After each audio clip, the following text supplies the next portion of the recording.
Let's see if we go to YouTube. If we go to YouTube, then that's even better. So it's live on YouTube right now? Yo, we live on YouTube. Yo, what's up? What's up? We live on YouTube, so tell everybody to go to YouTube because I can't get it on Facebook. Okay. What's the link? So the link is youtube.com/Tierra Griffin. Okay. I'm gonna share. How about I share it and I'm gonna tag you guys in it right now? Yeah, that's perfect. Yeah. I think that might be. This might be better anyway. John F. Frank. I'm sorry. I'm not gonna call your middle name. My bad. Bro. Yeah. What is you doing? I wasn't aware. Like it was about to come out. Facebook is not working, so we are live on YouTube. Wait, somebody said they can see it. What is this? On Facebook is not even letting me. They must got eyes of the Lord. Wait, I'm sorry. False alarm. My best friend, she said she's on Zoom. Okay. Hi, friend on Zoom. Hey, we apologize for the delay. Of course, when you want to do great things, Facebook is always the enemy, always a distraction, always the problem. Where is Mark Zuckerberg when you need him? You know, Candace, what I need to do is go live with Mark Zuckerberg and figure out what is the issues. We got to fix some bugs, some errors, some issues that's happening. Not going to answer any questions. Mark Zuckerberg. Mark Zuckerberg, we spent our life on here. You better don't do it to us. But hello, everybody. We are here. We are ready. We are in the building. I am so excited. What's up? What's up? Tell us where you're from. Hey, Shantae, you are here on Zoom. We appreciate you. What's up? Y'all? I am like this excited. Like if I can stretch out, I'm like this excited that we are here tonight. This is our pilot or my pilot for my new long-awaited show, After Dark. Yo. So when I tell y'all God is legit, God is the realest. He is like the realest of the realest. And we are going to be doing this broadcast every Friday at 10 p.m. I will have different guests, but tonight I got some special friends.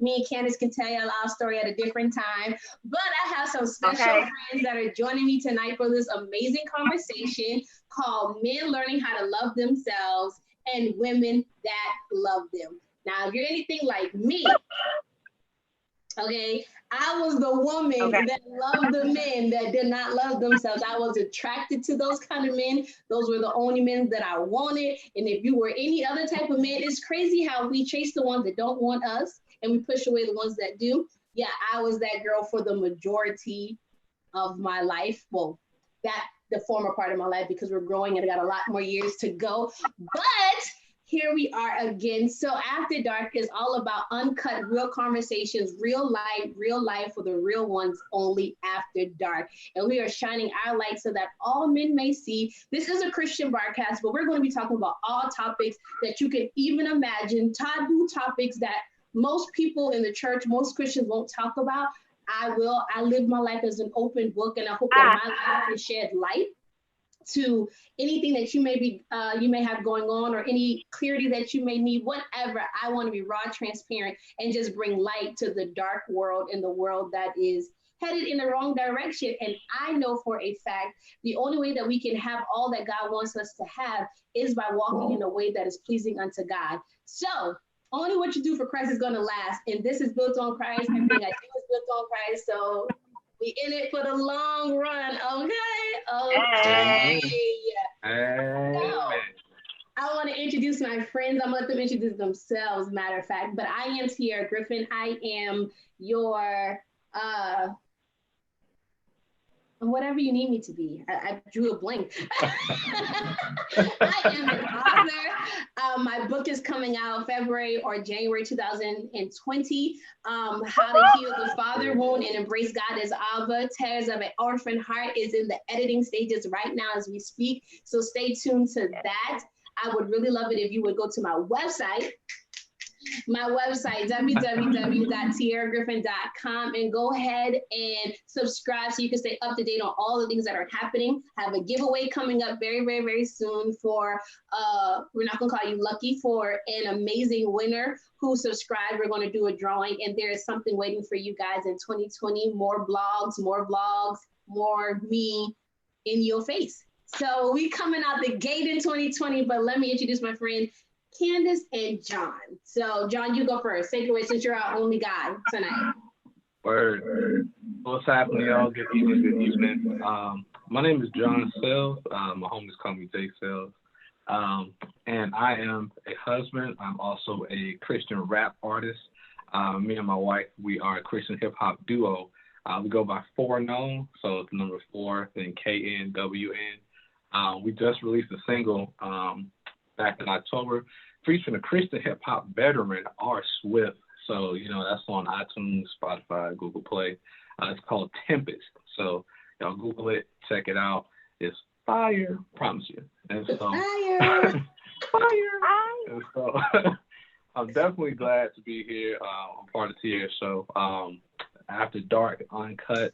Super excited to really dive into the topic and come from the perspective of a broken man trying to, emphasis on trying because it wasn't working, but trying to love, trying to love a woman, man, trying to figure things out. So I'm excited, man. Let's get it. Jack, ready, lit. All right, Candace, who are you, my friend? Just Candace Parker, author, blogger, Facebook bestie. That's it. The girl next door, just trying to live for Christ, trying to maintain, trying to get in, trying to earn some jewels. But yeah, I'm excited to be here and to share and to dive into the topic. And yeah, that's it. I'm ready. Let's go. Let's go. Like, let's go, or let's go. Like, cause I'm ready to go. Let's go. I'm ready.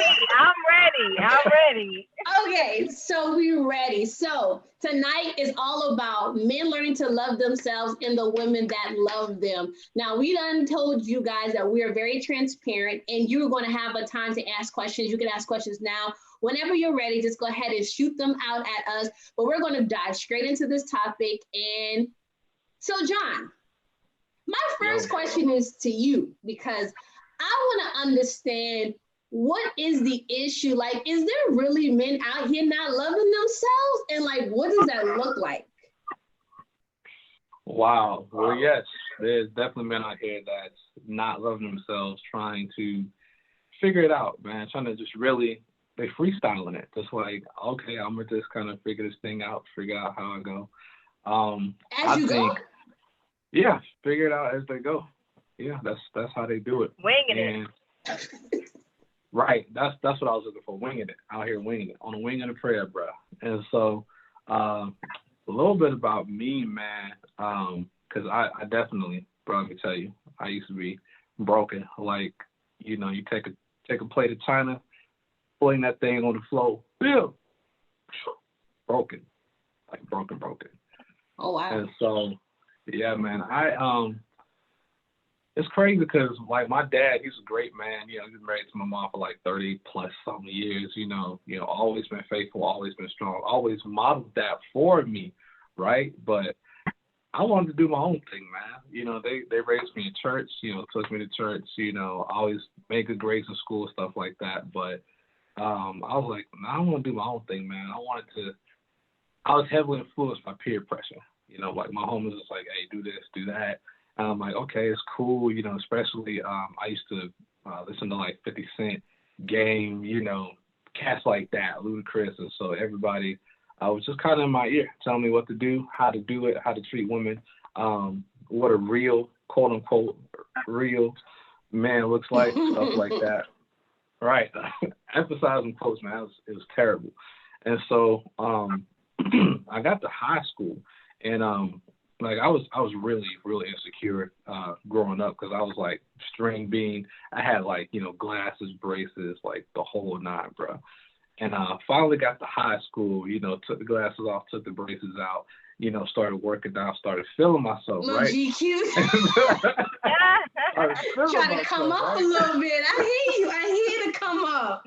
Started feeling myself and got my first girlfriend. I'm like, oh yeah, look at me. I'm in this thing. It's real. No, it wasn't. Nope. It was all ego, all pride. I was out here basically telling her how she should love me when I didn't even really know how to love myself. And, Okay, hold on, pause there. You gotta pause there for a second. So you said you were trying to tell her how to love you, and you didn't even know what love was. Wow. How was that? Like, well, I know it didn't work out for you because y'all not together, but like, what was you telling her to do? Like, in what way was she supposed to? Okay, what did love look like to you at that time? So at that time, love, it was more so like Sex. actions. It was like actions and sex too. But it's more so like, okay, if you complete these actions on this checklist, if you're doing A, B, and C, Then you it's love me, right? Wow. And if you're not doing what I say is on this particular checklist, and you don't love me, that's what it was like. You had a whole checklist. You was out here like this. Checklist. Yeah, basically, I was just like, all right, are you doing this? Oh, check. Oh, check. Like, it was like that. It was basically like, if you don't please me in this particular way, sexually, because sex, that's a huge part of it. If you don't do this to me sexually, if you don't, buy me X, Y, and Z throughout the year, if you don't act a certain way around other dudes, like if you don't like basically tell them like, oh, hey, I got a man or this, that, and the third, really, it was like all external, right? Everything was external. And so I'm like, if I don't see you doing none of that externally the way I have told you to do it, you don't love me. Was that like control? Sounds like control. Absolutely. I think that a huge part of a broken man, is not the entirety of a broken man, is control, right? Because while he doesn't have a particular mindset or grasp on how to love himself, and he's just kind of piecing it together, he's just really scrambling around trying to find what he can control. That's really the basis of it. He's just trying to find, okay, well, what is in my hands? What do I have control over? And it's real warped too, right? It's based on a whole lot of peer pressure, what other people say, how other people perceive you. Because, none of this, what's crazy is like, broken men aren't focusing on themselves because they're not trying to make themselves better. They're not trying to piece everything together, right? So they're just like, well, whatever I can have or attain or whatever is in my control, then it's good, right? In terms of good and evil, this is good, this is right, this is just, however you want to use that word in that sense. And so I was doing that for a minute, for a long time. I mean, high school, I went through that first breakup, like the chick that I was first dating, like freshman year of high school. Because of the way I treated her, she broke up with me like in front of a gang of people. It was like 10, 15 people outside where we was at. And she was just like out loud. She was like, yo, I'm done with you. I'm done.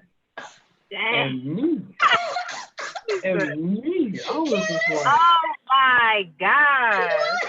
See, This was tired. She didn't want to be controlled. I was like, me? And like me, I was pretty, I was fairly popular in high school. So for that to happen in public, huge blow to my ego. Huge. And so I was just like, all right, these hoes ain't loyal.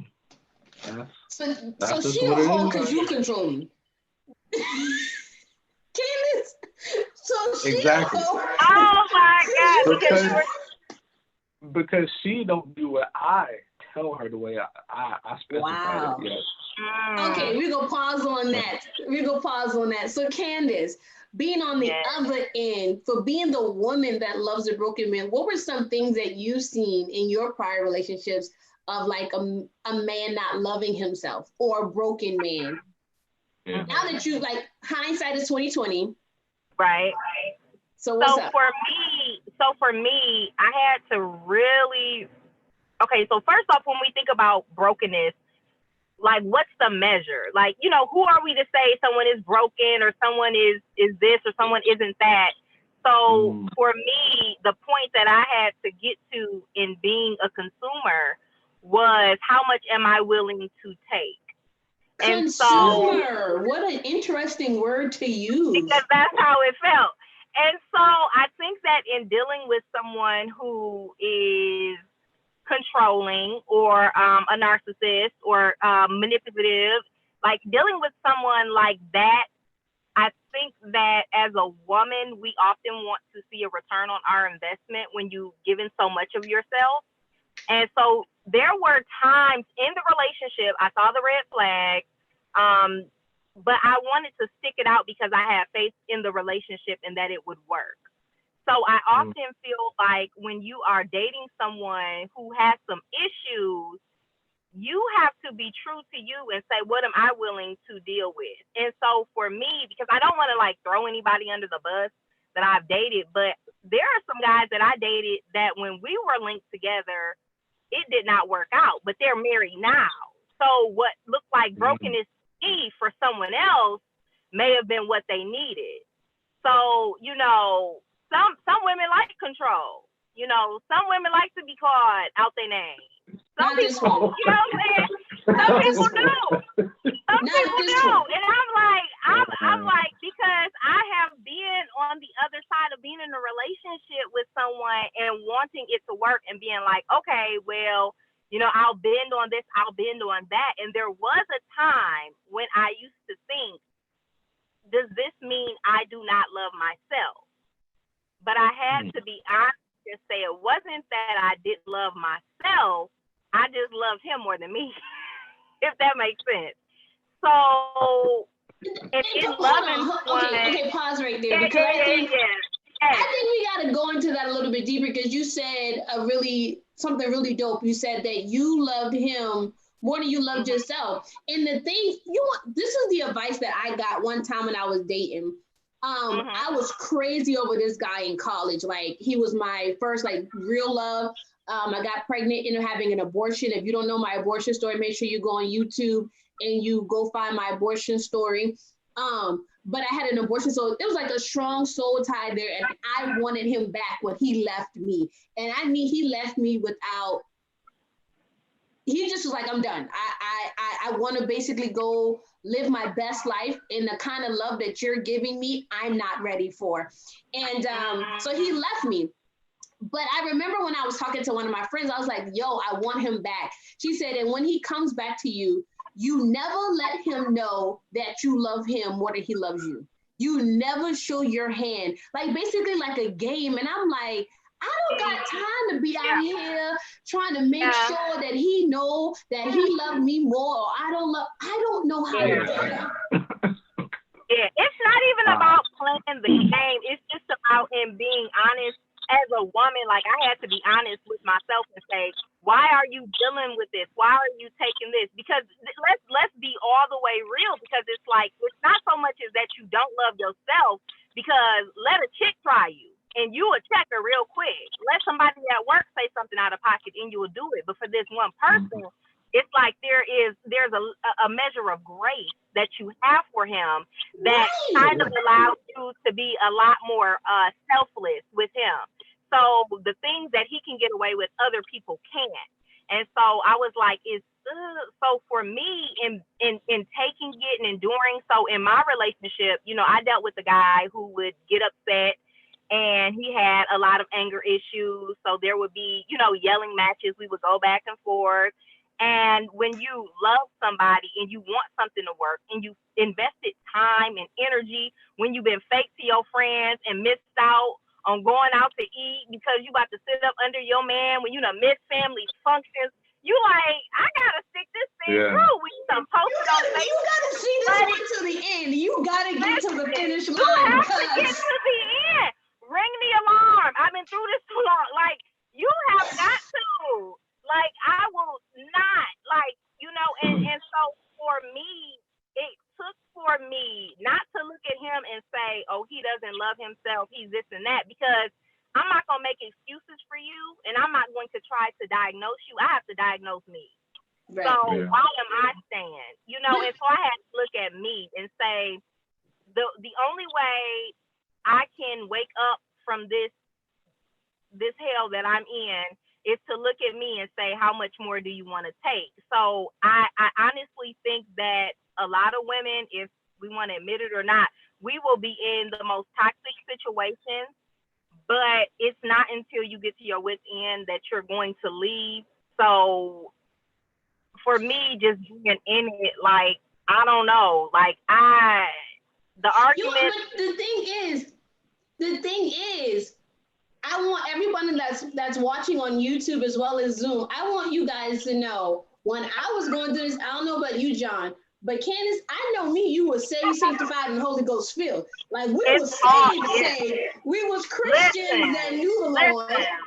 Yeah, it's hard, and that's why we fall victim too. You fall victim too, and there's just a level of conviction that sits on you. But for me, it was so much shame, you know, because I was doing what I was doing, and I'm gonna be real, I was having a good time doing it. I had listen. That's the part. Okay. And that's the thing. They feel like we are above, you know, because Christianity doesn't mean that you are going to be so far removed from the things. It just, you know, the level of conviction is there now. Like, I die daily, but when I was with him, some days I didn't want to die. And it was like, you got to marinate on that right there. It was times when I was loving the sin. I was loving where I was. I was loving the toxicity, the yelling matches, the going back and forth, the mind games, the control. So it's like, although he was broken, there was something about the brokenness that was attractive to me. Come on. I had a relationship like that. It was actually after I came to Christ. I came to Christ in about 2010, and I was still single for a little bit, but in 2012, I started dating this girl who I had dogged in high school, but I like circled back around to her because we had been talking like on and off. And so she was just like, you know, yeah, I'm a Christian now. I got a church, you know, I have a church home rather. And I'm like, yeah, you know, I just found out, you know, a couple of years ago. So, I mean, you know, I'm thinking like, you know, oh, you like God, I like God, so we should be together, right? And so I've been there too. we just started dating, bro. And it was, we were literally like broken plates trying to piece each other together, not knowing which piece went where. And so I'm talking like, you know, we would go to Barnes and Noble, have a Bible study, and then literally go out to the parking lot and smash right after. It was horrible. And we were sitting there thinking like, oh, well, God gonna forgive us. You know what I'm saying? Like, you know, if we just stay together, you know, we've been doing this for so long. We got the longevity. You know, eventually this would just be something that, you know, we kind of look back, have a testimony on. But it didn't get better. It got worse. And like, it just got to a point where like, we just not reading about it. We just out here smashing, bro. I was dating the same guy from high school. And at the benediction, the young man said, "We're gonna have sex when you go back to school." Because I was in college. He was like, in church. Like, we didn't even walk up the door yet. My man was like, wow, we gonna do it. Right. Wow. We're gonna do it when we leave church, right? I was like, I'm in the house of God. Like, I can't say yes right here. Ain't got no patience. Like, none. And you just doing what you want to do. But for me, it wasn't so much as me saying, well, he's broken, he's this, he's that, so I need to leave. It was me checking me and being like, as a single person, because we're not married, as a single person, I am responsible for me. So I cannot expect from him what I'm not willing to give myself. Like, yeah, he could wake up one day and be like, oh, I'm serious and not this and I'm not that. But the thing is, I had to check me. I was like, I can't wait for this person to do it. And one of the indicators that I was dating someone that I had no business being with is how depleted I would feel. I'm pouring into you. I'm encouraging you. I'm trying to be a nurturer. I'm trying to show you that I am, wife material. I know a lot of women are like, don't. That's another conversation for another day, Candace. That's another conversation for another day. I'm just saying. So my thing is, it wasn't until I woke up that I was able to kind of wake up. Like, I couldn't wait for him. I couldn't say, like, well, he's broken, so let me just. It was like, you put in this time, you put in this effort, you put in this energy. You have to decide if you still want to be here or if enough is enough, because y'all both collectively are having too much fun doing what y'all doing. And it's not going to stop.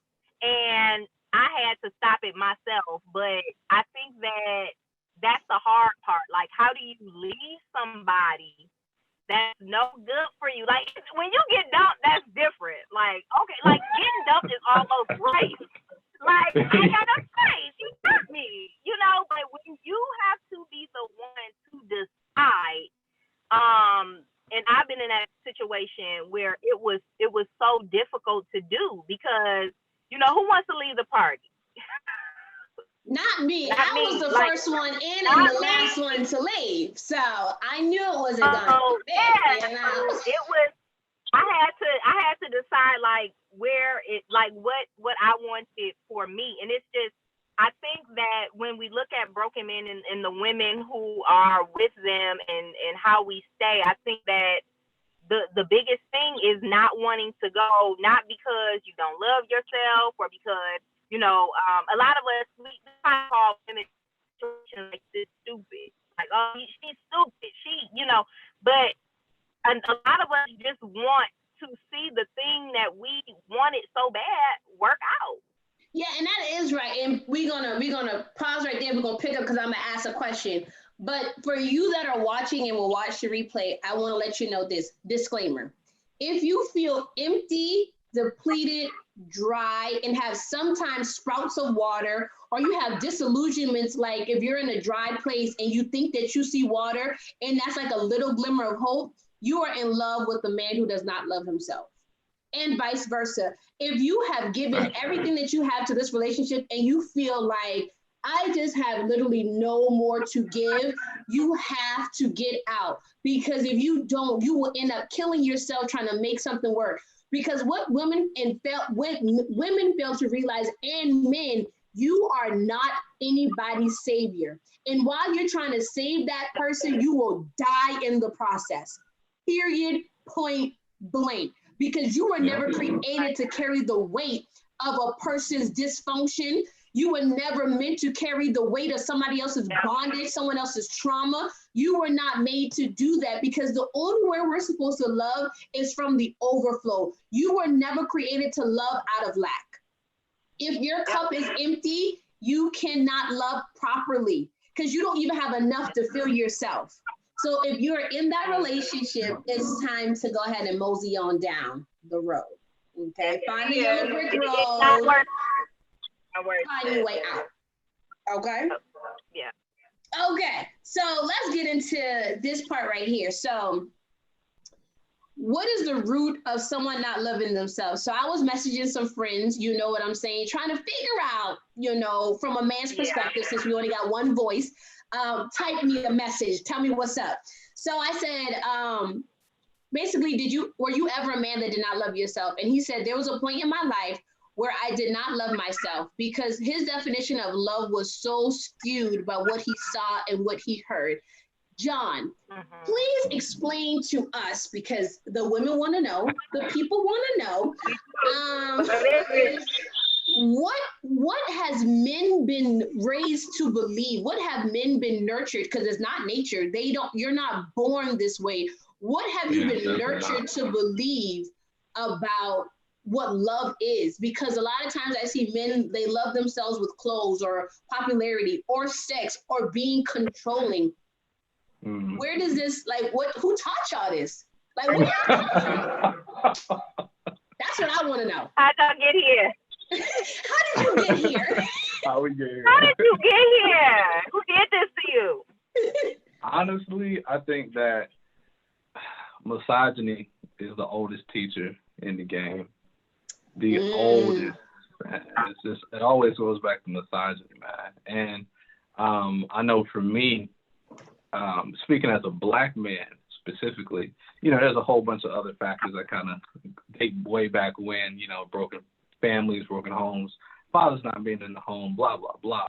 But I think that hip hop has even further perpetuated that, because hip hop used to be about, you know, hey, you know, I'm here, I'm struggling, but, you know, this is what I'm just rapping about my life, trying to get out of the struggle. And then, you know, we got some money, you know, things started flowing, things started moving, we got some recognition, and now it's like, you know, chains, I got the foreign, I got 3, 4, 5 women, blah, blah, blah. And so as that stereotype or as that ideology began to continue to perpetuate itself in, you know, the minds of black men, it became the standard. So misogyny is already a thing, it's been a thing, but especially for black men, it became the standard, like, oh, if you don't have, you know, 4, 5 women, you know, up in your phone doing this, that, and the third, then you're not a man. So it became a lot of if-then statements that define manhood, right?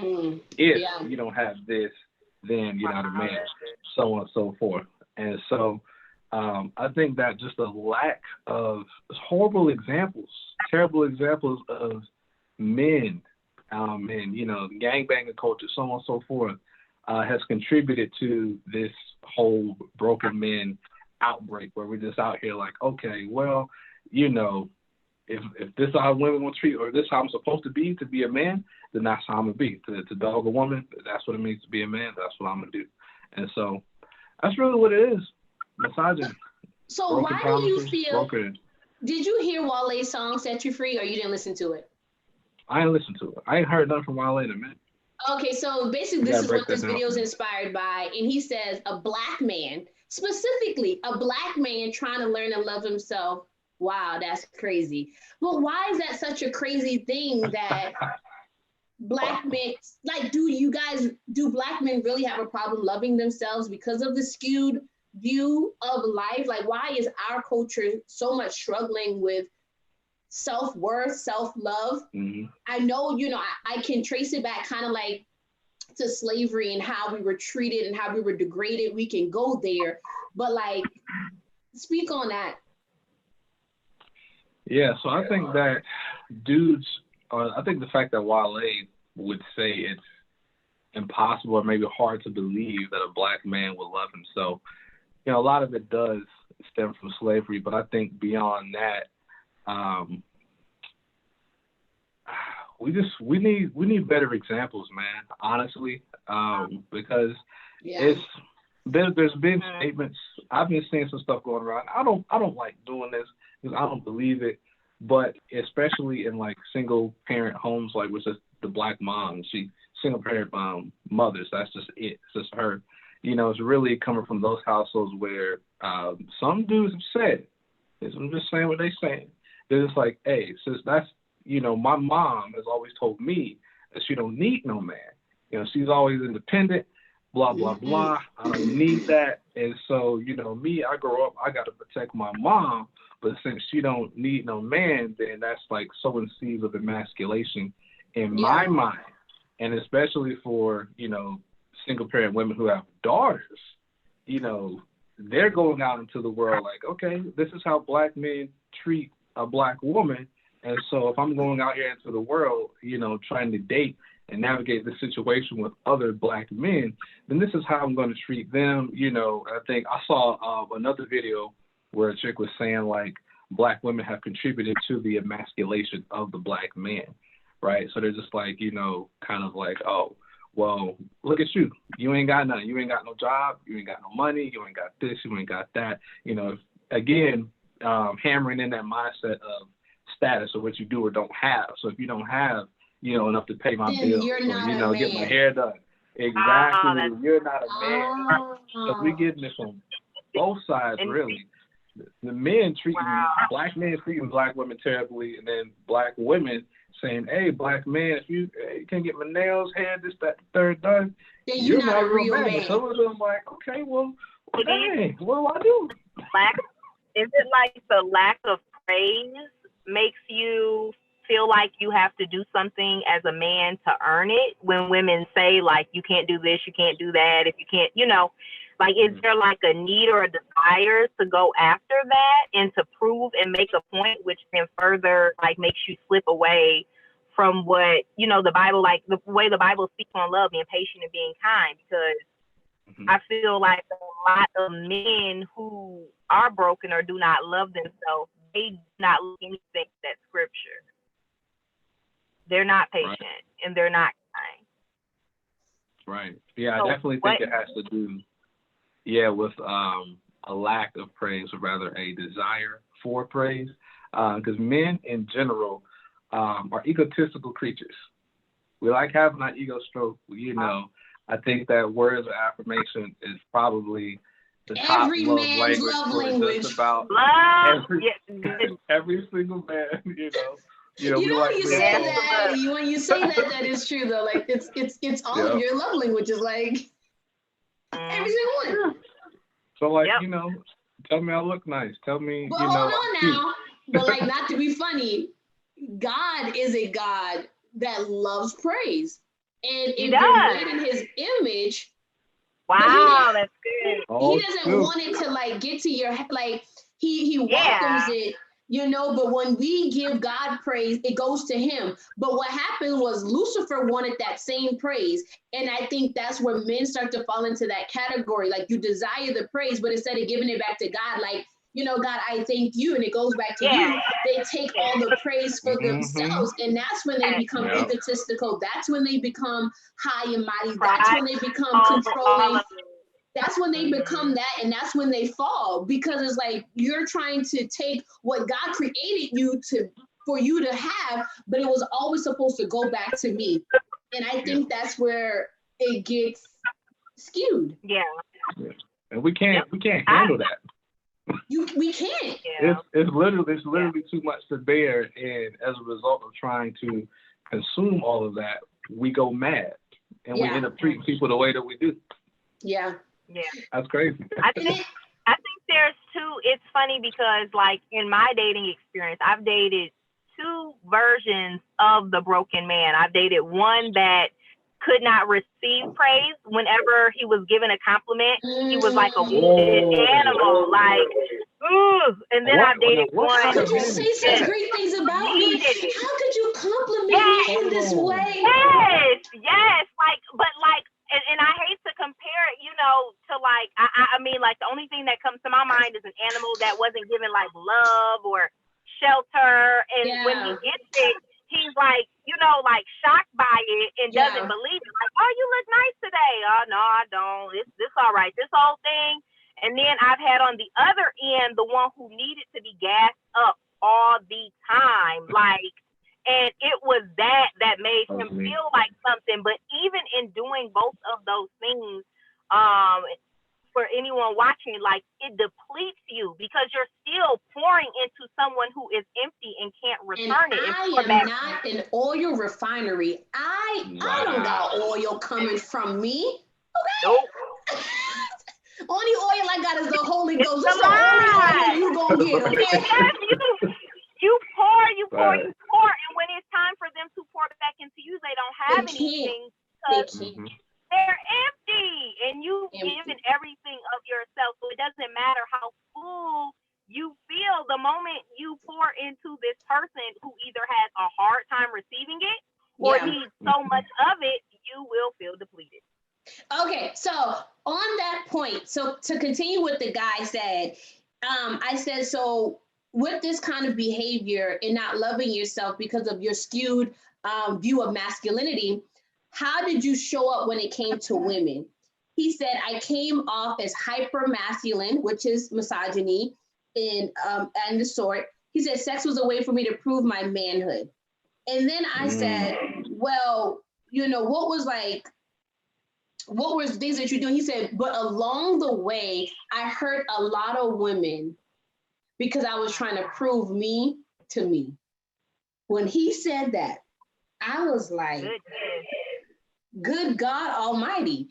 So I was one of those women that was on the end of being hurt. I was the woman that spent listen, yeah, I remember being in college with my curtains closed, TV off, music on, just every Trey song, slow song came with any song you can think of that was feeding this hurt that I was experiencing. I was the woman that was crying and depressed because he hurt me. And I remember when God told me he didn't hurt you, you hurt you. You allowed it. You have to be in it. You allowed this to happen when I gave you plenty ways to get out. But like Kenny said, you love this. But with that, a lot of men are trying to prove themselves to themselves. And like Candace said, the thing that's so crazy is you think that he don't love you. You think that you're the problem. You think that you're the issue. But the truth is, it's not that he don't love you. He don't love him. Yep.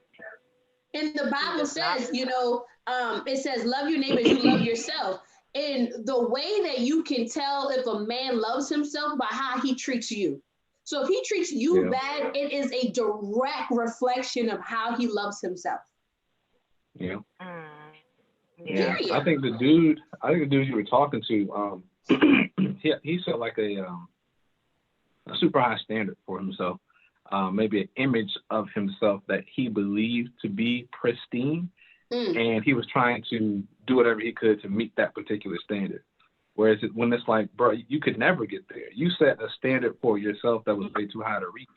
So, proving yourself to you, you're going to fail every single time, bro. Like, you don't even have, like, an attainable goal. You don't even know what you're trying to attain, who you're trying to be. So, you're proving yourself to really a self-created idol. You made a god out of yourself, and then it was just like, I seek to be that. That's what I'm going to be. And to get there, I got to do X, Y, and Z. And then the God of yourself, your own idol, is looking back at you like, nope, not enough. Nope, shut up. And that's good. And I think that's what a lot of men struggle with. They don't see it as trying to be their own gods, but idolatry has two extremes. You can be the one that's like, I'm God, I can do, I can be, or you can be the other idol that receives, like you said, all of that, like you will never be, you can never attain, and you start to idolize what you can't and cannot do. And when you're in that space, like you were saying, it comes full circle to whoever you invite into your life, basically. So now to your can'ts, I have to bow down to your can'ts. If I want to be with you, I have to bow down to everything that you don't believe yourself to be. And I'm trying to pull you up, and I can't pull you up because you made me bow down to your own standard. And as a woman, I'm a nurturer by nature. I see the potential. I see all you can be. But if you don't believe it, I gotta bow to what you want. I can't make you believe more about yourself than you to believe about yourself. That's good. And that's what we do. We are nurturers by nature, and we desire to help. And I know a lot of people always talk about, and not to, that you do it when you get married, but a lot of us do it before we get married because we want to show that we are worthy of being married too. So now I'm so worthy. And why? Because I think it's trying to prove a point. It's like, you'll know a person by their fruit, but we tell ourselves, well, let me just plant a couple seeds so you can see the type of fruit I will bear. And I'm gonna bring the increase when the Bible says one man plants, one man waters, God brings the increase. But we on the ground begging, we crying to the ground, praying to the ground. Come on, seed, come on up. You can do it. You can make it. You can be. And we are encouraging and helping the man that is broken be more broken, because we're essentially helping him to just continue to be a lover of self or whatever is going on in him. Like, it'll just be our nature to encourage that thing and to help. we don't even realize it. And or you'll get to the point where you say, well, let me try to change him. That's a whole other fight. I saw a quote that says, he don't wear diapers. Stop trying to change him. When I tell you, I felt out like... That's a hard...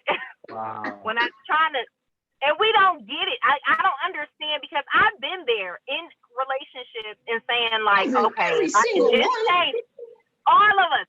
If I can just change him, then this will be worth it. Like he looks like what I should have. He checks out on paper. So if I can just, take this whatever behind closed doors that people don't know I'm going through, but they really know. They know. And try to change him, like, and you can't. And that is part of for me, that was part of my wake-up call, was finally realizing it doesn't matter how much you love him, how many meals you cook, how many times you come over and clean. How many times you give up the booty? How many times? All of it. How many times? It does not matter. It doesn't. We honestly make it worse. And there's one lady I was talking to one day, she did like this conference, and she said, her name is Tori Hammond. She says, God gave you a preview to the movie, and most of you still buy the ticket when you know the movie ain't going to be good. Nope. When she said that, I was like, we see the preview. The preview is right before us. We watch it. But the thing is, this is how a lot of us get caught up, because I done been to the movies and the preview was better than the movie. And so we take that preview that we get from the person, you know what I'm saying? And what they look like and what they show us, and you sitting in there, halfway through the movie, and they done pulled off the mask, like, okay, what's up? You thought you was about to, see that? No, they in there clowning, but you've gotten so... Candace, hold on. But you know what I believe that it is, though? The reason why we don't get up and walk out the movies is because we've already invested, like you said. We already invested our money. We done bought our ticket. I got my popcorn. I ain't going nowhere until this movie over. Listen, and if it's a Marvel movie, I'm staying for the credits. What? And then we gonna leave out the movie, and we're gonna talk about the movie like a dog, when all you had to do was get up and say, I want no parts. I don't want no parts. But we done bought our ticket. And if you like me, you done have popcorn, candy, icy. Okay, and I'm staying and I'm eating, because what? I got nothing else. You don't want to get up. I ain't got nothing else. You don't got nothing else better to do. This was your date. You got to 10 o'clock. You got to be home. Listen. I got to stay. And don't have told somebody that you're going and have to you don't want to look like a liar. You don't want to look like something that you're not. I told you I was going, so now I got to go. Like we owe them something. And the biggest thing that I took when I left my situation was, you are the only one that got to deal with the consequences. They don't care. They really don't. They really not watching you. They really don't care. So it's best for you to do what is best for you, because he's doing what's best for him. Yeah. He's good. I think. So when will you be? I think what we got to do too, reading through Proverbs 31, when you look at the Proverbs 31 woman, she has a husband who is well known in the city gates, known by the elders, so on and so forth. So for the sake of this analogy, I think we got to read the reviews too. Like, what are people saying about him? Like, what kind of people are speaking into his life? What are you hearing from his friends, from his family, stuff like that? So if everybody else is like, oh, you with him? Oh, I don't know. But that sounds, but you know what?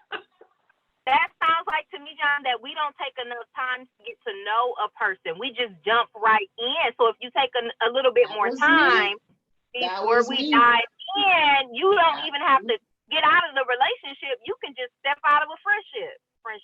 That was me. I literally would meet a guy, and within a couple months we were already dating. So when it ended abruptly or badly, I thought we could still be friends. We weren't friends to begin with. How are we going to be friends now? After I'm giving you everything, you don't want to be my friend. We have no reason to be friends. Because we never were friends in the first place. Not even work, bro. Like, it'd be the most forced relationship after that, too. You'd be like, so, what's the weather like? Is it cold outside today? Right, you don't know nothing about this person. You don't know anything about this person. It's not a friendship. Besides how they make you feel. That's the only thing that you know. He makes me smile. What's his favorite color? What's his favorite food? Does he love his mother? Does he have dogs? Does he want children? What do you know, ma'am? What do you know? Nothing. But we were so anxious to get in it. We were so anxious to test it out that almost like you skip those steps because, like, and I don't know what it was for you, Tier, but for me, you know, being a little older, a little bit more seasoned, I was like, I want to be married. I'm ready to have children. So I said, well, you know, they do double promotions in school. I can kind of, you know, skip a couple grades too, and just see, you know, get to graduation a little quicker. That's all I wanted. My cap and gown. Emphasis on gown. And so you do, and you bypass so many things. Yeah. And then you realize that you're ill prepared, and when you get there, it's like. Okay, so we got a story for days and we can go all night, but this is the first one, y'all. We might have to do a part 2, but we don't want to sit here and hash on the issues and not give you how to get out, how to set yourself free, and the things that we all did individually to love ourselves. So John, if you want to start, just tell the people and to the men, like, how to get from where they are to definitely where God wants them to be and to position themselves to have healthy relationships. Like, what did you do to find love, self-love? Word. Well, the cliche answer is I found Jesus. But if we're being practical, because, you know, I know I'm a practical dude. I like practicality. What I had to do was I had to cut off a lot of people. You know, there was dudes I was friends with, you know, for a very long time. And what I found was a lot of them were just, you know, stay stuck in the past. You know, like when we have conversations, you know how you have that kind of nostalgia, kind of white and brown film over a picture or something that's real old. Like whenever I had a conversation with that person, I felt like my vision became that because that's all that they could see was the past. It was like, man, we used to do this, you know, used to do that. And so a lot of them dudes literally will distort your vision and just keep you with just seeing the past. So you got to cut them dudes off, man. And longevity does not determine the validity or the value of a relationship. Just because y'all been with each other for a long time, it means nothing. So you got to cut them dudes off, man. That's first and foremost. Second, I would say, you know, get an older dude, a married dude who's been faithful to his wife for, I say, at least 20 years. I surrounded myself with like 2 or 3 dudes, one of which who was and is still my pastor, been married to his wife for like 25, 6, 7 years. And so I sat with those dudes. I got information from them. I'm like, hey, what does it mean to be a man? What do you do to show love to your wife? You know, obviously y'all still here, you know, quarter century later. How did you get there? So, you know, getting examples from them, downloading information from them. And so by literally, you are the people you associate with. And so by staying around them, that's where my mindset began to go. I'm like, okay, this is what it means to be a man, to love a woman, to be faithful, to be committed. And so do that. I say third, stay single for as long as possible. Do not rush nothing, bro. Nothing at all. You know, you might, if you are one of them dudes who have like that kind of personality where you know, kind of down in the dumps, maybe like, oh, I need to be encouraged, or I need to feel, you know, or it's hard for you to take a compliment. Stay single. Stay single. Yes, do not be out here trying to ruin women's Yes, boy, stay where you at. Like, get you together, work on you. Leave us alone. Please, we don't want you. Seriously, man. And on the flip side, you know, same with dudes who, you know, just gotta stay gassed up, because I think the similarity between both kind of the, you know, down in the dumps dude and the super prideful dude is that the ego can be crushed like that, you know, split second. You know, all I gotta do is say, oh, you ain't all that. Oh no, boom, everything gonna crash it down. Yeah. For a dude down in the dumps, all you got to do is be like, you know, go without noticing him, or be like, hey, I got my hair cut, or I wore something different. You ain't noticed. Oh no, I ain't noticed. Oh no, you know, there goes his whole world. I don't got time. So I don't want that. Be both our lives. Learn to develop confidence and not cockiness, right? And then for number 3, and let go of that false humility. Please let go of that false humility. Like, let that go. Google it if you don't know what it is. You gotta let that false humility go. Like, it ain't it. Just be humble because you're a humble dude. Like, just be humble. Humble thyself. Okay? Be humble. Seriously. And I think lastly, I would say, you know, when you're all ready to date after you've been single, sat down with some dudes, really come to know yourself, love yourself. Me, I'm really big. I use these 3 words all the time: initiator, leader, and cultivator. You know, I done probably, you know, my wife done heard me say that 100 million times, but that's what I'm so big on, because I believe those are the qualities of a man. You know, when you go into a relationship, you know, you state your intentions clearly. I believe that's the key sign of a dude who's a man, who is whole, or is close to being whole. It's like, hey, this is who I am, this is what I do, this is what I want, and this is what I would like to have, you know, kind of coming from an assertive asking permission kind of stance. Like, hey, this is what I would like to do, you know, what do you think? Are you on board? This is where I see myself at. Have a concrete plan, because if you just kind of like, hey, well, I don't know, well, just kind of see where it go. Nah, bro, nah. Right. No. He don't love himself. He ain't got no direction. He don't know where he going. None. And a lot of y'all women is in them relationships right now that he ain't too sure about you. And one thing that I know for sure, if you don't know, it's a no. Okay, if you are in no relationships where you just like, I don't know where we stand. It's. Well, you don't. You're not standing anywhere. You're not standing anywhere. You're not even. You're doing nothing. So you need to go ahead and get out of that. Okay. And I feel like treat it like a no unless God says it's a yes, or unless you get certain. Especially when it comes with a relationship. When it comes to a relationship, the answer is, and that'll help you remain. Yeah, it'll help you remain humble. It'll help you not be hasty. It'll help you be patient to wait on God, because if the answer is already no, you're not out. It's already no. Exactly. You'll be so anxious. You won't. Yeah. So sip some water.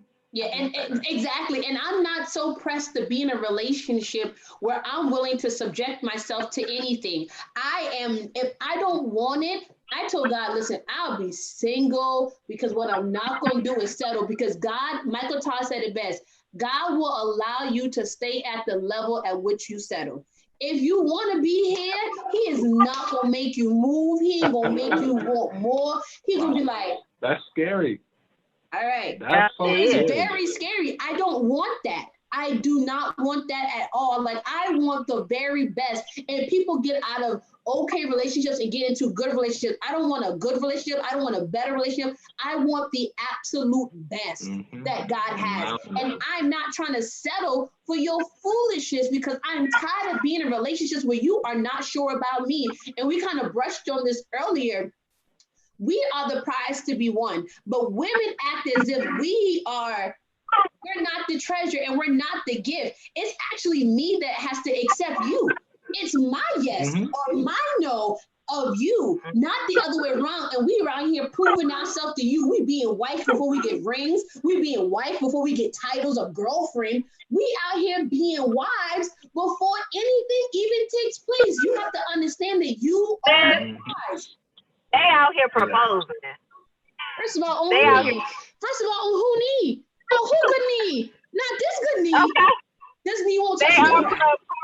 proposing. They are proposing. Like, I like using I think when we're talking about sex itself, I think that it's the perfect analogy for how relationships between men and women should be.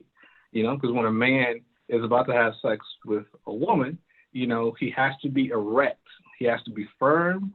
He has to be hard. He has to know exactly where he's going, exactly what he's doing.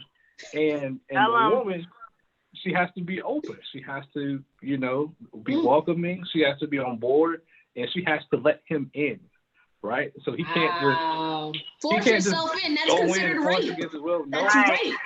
You got to be gentle. You got to be firm. Yeah. So, John, you know what, John, I've never looked at it like that, John. I've never put two and two together, but that makes a whole lot of sense. Mm-hmm. But a lot of times men are not firm, they're not hard, they're not sure about what they want, and we got a lot of they can't get it up, they don't have no direction, they're confused. There's a lot of ED going on. Y'all laughing, but there's a lot of dysfunction going on in the world because a lot of people are functioning dysfunctionally. Like, you got one, but it don't go nowhere. Like, we don't got time. The prescription. God is your Viagra, your Cialis. God is your prescription. So whatever is your choice that will get you. Bruh.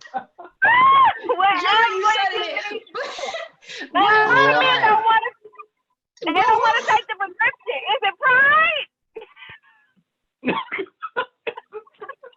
It's like, why? Don't fight. You know what I'm saying? I get it. And then you about to make me cry. Hold on. And then you got the women who are not open, and y'all want to be in love, but y'all are not open to the process. Y'all are so. You know what the problem is? No, y'all about to laugh for real. You know what I think the problem is? What's the problem? LGBT community. Like, hold on, let me explain. Let me explain. Because you got women out here trying to put on strap-ons in order to please. And the thing is, women are more strong and more headstrong and more directive in relationships nowadays. They are very firm, very strong, and it never goes down. And they got to have some chill. But we got, you know what I'm saying? We confusing this thing. And that's where we got to get back right. No offense to the LGBT community. I'm praying for your deliverance. Attack me later, because I'm all here for it. I love debating.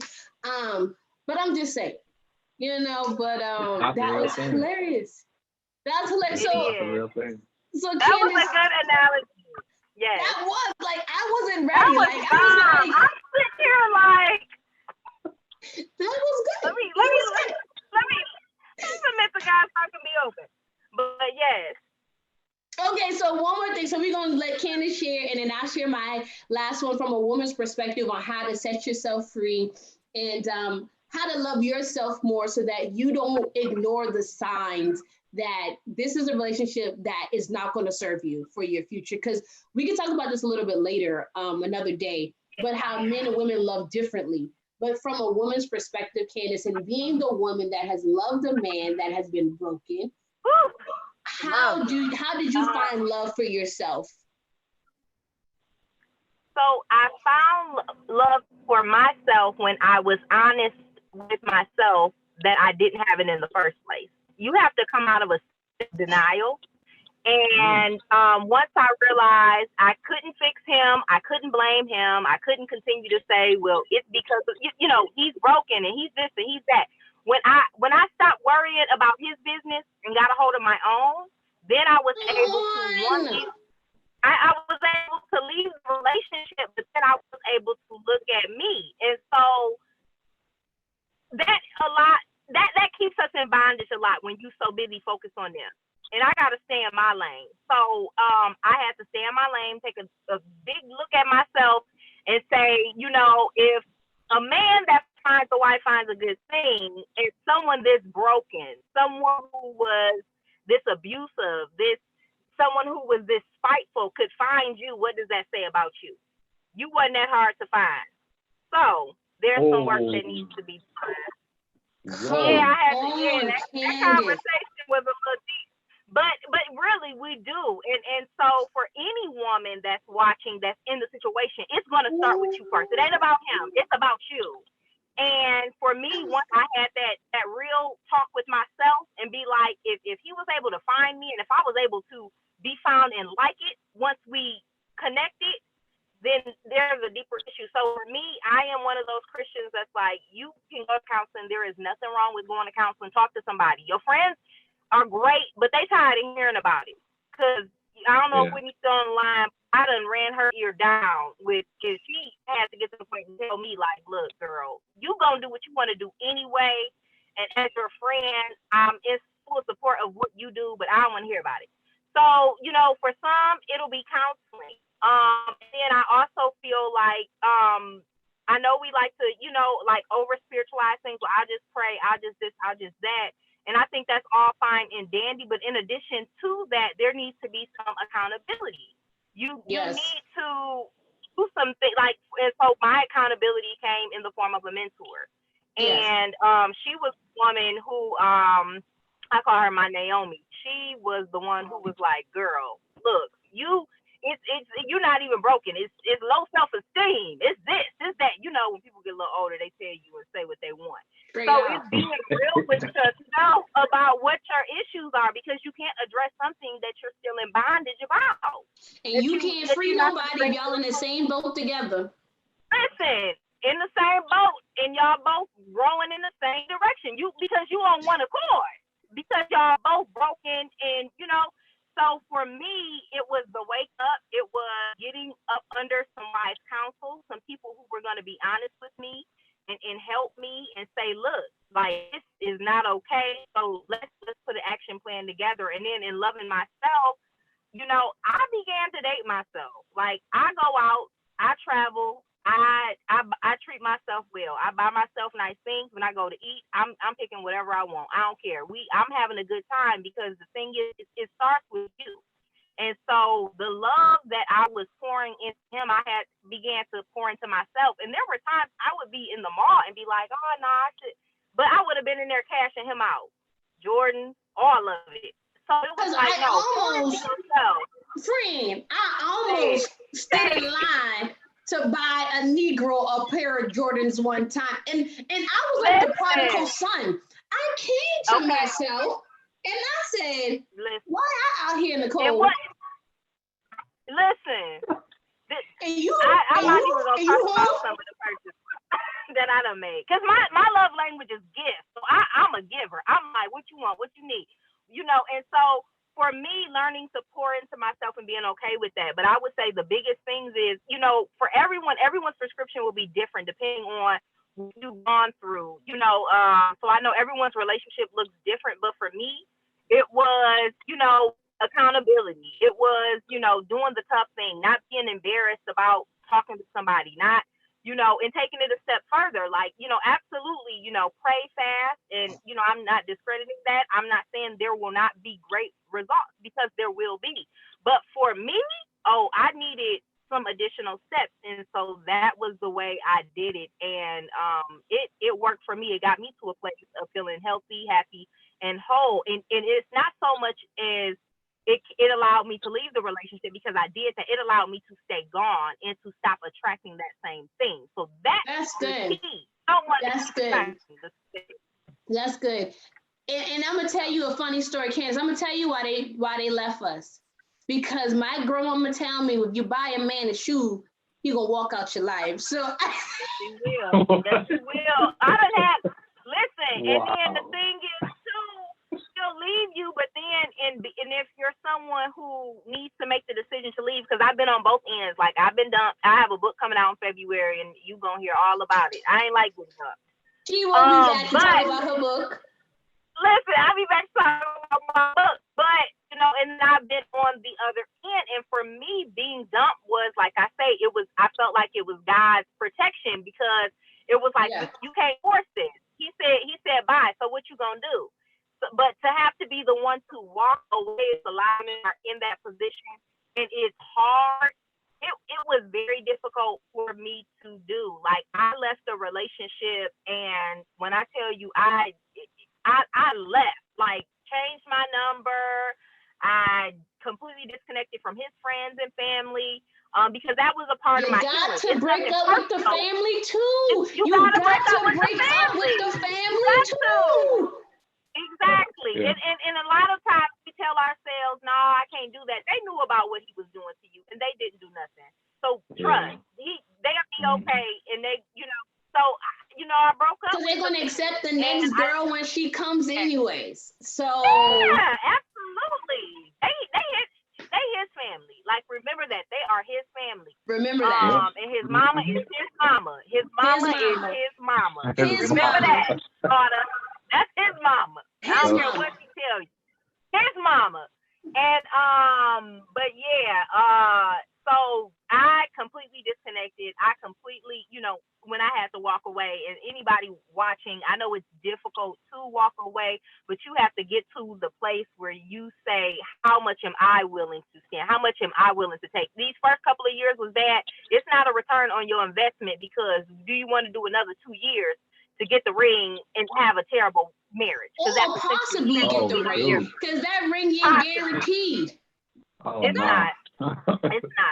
It's not. So it's, you got to be real with yourself and look at yourself and take a good look at yourself. I don't feel like, for me, any of my action to leave, to wait, to even make some changes in my life took place until I was like, girl, you are a hot mess, and you enjoying it, and that ain't okay. Jesus didn't die on the cross for you to point it.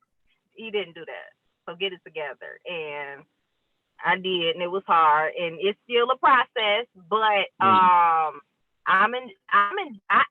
enjoy being on the other side of not being with the broken man. And ladies, if you are with one, I know it might be a thrill, it might be fun, but I'm telling you, on the other side, it's just, I wake up every morning happy that I don't got no drama, I don't got no problems, I don't gotta cut nobody, I don't gotta fight nobody, I ain't gotta argue with nobody. I love waking up in peace, and I love waking up knowing that I choose me every day, and I choose the best. I love waking up on this side every single morning, and not crying, and not checking your Facebook because I want to see where you doing, where you at, who you doing it with. I'm still sad. Are you cheating? I am so glad to be out. Yeah. And I ain't going back for nobody. Right. And it's not to say you can't date, because it's like, I choose me too, but I date. And it's just a different culture. But isn't it, Tiara, wouldn't you say, like, the men that you attract now and being in this headspace, they are completely different, even when they don't work out. If things don't work out, if y'all go your separate ways, it's not as hectic. It's just like, oh, this just didn't work. God bless you. The cutoff queen is alive. Like, I cut off quickly. I'm like, I don't want this. This isn't what I want. But men in the world don't talk to me. They don't talk to me. I think they know. I think there's a veil or something. They like, she's too much. I don't know. And I think really a lot of men, the ones that are going to be suitable or more suitable are going to be like, okay, she's a queen, and I got to approach her differently. Like, I don't carry myself as a broken woman, because what I've learned is men are like sharks, and if they smell blood, they will attack. I'm not bleeding. Ooh. I'm not bleeding all over the place. I'm not bleeding on my social media. Wow. I'm stitched. I'm good. Wow. Wow. But I'm not bleeding all over the place anymore. Like, I love me, and I treat myself accordingly. But that's another subject for another day. Like, we can't give y'all all the jewels today. Okay, we can't do it all today. But if I can leave. But if I can leave with, I'm gonna just give you one tip. Two tips. But the first tip for the men, I want to let you know that it's okay to to take care of yourself. I want to let you know that it is okay to develop or sign up for personal development. Like, it is okay. It is not just a woman's thing to get help. It is not just a woman's thing to go to conferences. It's not just a woman's thing to go to therapy. It's not just a woman's thing to read books. And it's not just a woman's thing to have a mentor, because what's happening in the world today is women are being helped, women are being healed, and women are becoming whole and we're leaving you behind. And also what is happening is women are progressing so far ahead of you. Even if we're in a relationship, you have decided that where you are is where you want to stay, and she is reading, she's developing, she's becoming, she's growing, and you think when she gets up here she's going to wait for you? Nah, you either got to come up or you got to surpass me, because we are not waiting. Me personally, baby, if your husband or ex-husbands, whoever I had before, I'm not waiting no more. I spent too much of my time waiting and unsure and unclear and not knowing what I wanted to sit here and wait for a man ever again. Like, it's not happening ever again. I have surpassed my old self. I am a new creature. I want new things. I want greater things and better things. So if we were together and you're still waiting, well, you're not waiting for me. I'm surpassed you. I don't want what I used to want no more. You know what I'm saying? So get help for you, not just to be in a relationship, but wellness is amazing, because so often we find people securing their bag and not securing their sanity. We find people securing their bag and not securing their mask. Like, you are trying to secure your money, your career, but you don't secure your own life. Even the airplanes know to secure your mask before you try to give it to somebody else. Fix you first and then go find your wife. That's my disclosure for that. For the women, to my ladies, to my sisters, one thing that I did that I really encourage you to do: stop having premarital sex. Period. If you are out here having premarital sex, that's why you're in a lot of confusion. That's why you're unclear. That's why you're uncertain, because they say that sex blinds you or whatever, but sex to have you out here looking like Boo Boo the Fool because you are so concerned about the sex and not about how he treats you, not about how it makes you feel outside of the bedroom. Like, that's a whole issue. And as long as I was having sex, I couldn't cut men off when I was sleeping with them. I was the grace queen. I gave grace on top of grace because I'm sleeping with you. Yeah. But as soon, Candace Rain, as soon as I shut the shop down. As soon as you listen, yes. Clink, clink. There's a difference. Clink, clink. There is a difference. There is a difference. I have no issue telling you. Yeah.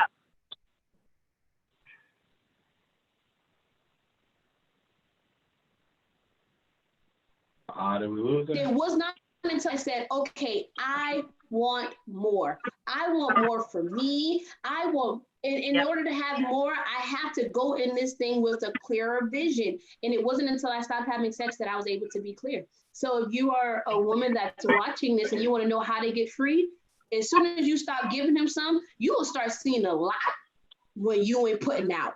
You will begin to, you'll be like, well, I got discernment for days. Like, God will just be showing, well, God ain't got to show you. You will see for yourself because you are now guarded yourself. So that is my practical step for you. Close your legs, close the shop down, renovate, get better. And when you open back up, everybody ain't gonna be able to come to your store because your level will go up. You will have new products in your store. You will have new things. And the people that you attracted to your store before ain't gonna want to come in because they know that what's in there.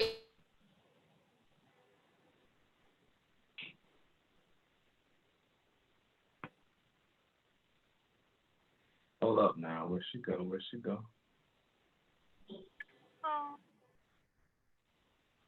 But it's like you said, it's definitely one of the best, most practical steps.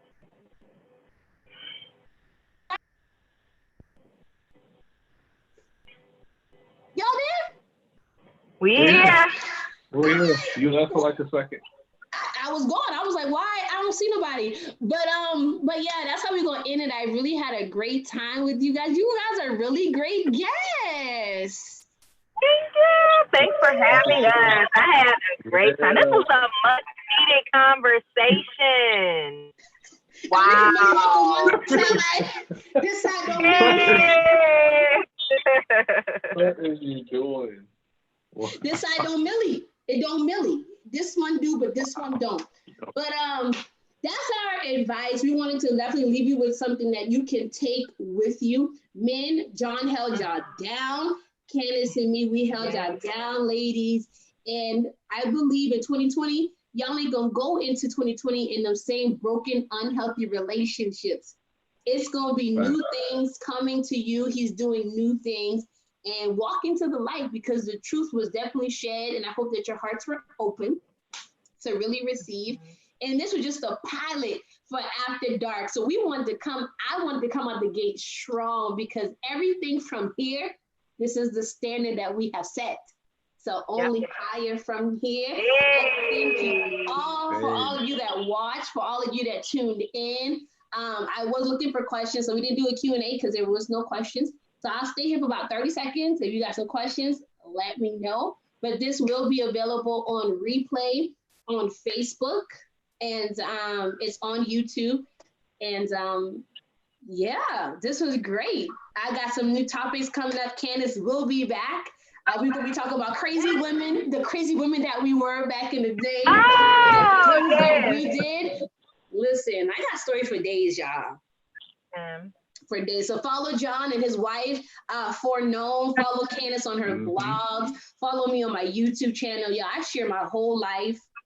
I'm an open book, but it's only to testify and let you know that if I came out, listen, if I came out, you can come out too, okay? Because I was deep. I was deep in what I was in, okay? I was in there pretty deep. I was underwater deep. So you can come out. Trust me. Yeah. But we love you guys. I don't see no questions. Awesome, Josh. Thank you, boo. I'm glad that that was one of my friends that could not watch on Facebook. She only had an Instagram, so this worked out great. I like Zoom, and YouTube is great. Facebook, Mark, hit me up, okay? Mark Zuckerberg, I'm looking for you. All right? Love you guys. Bye. All right, peace.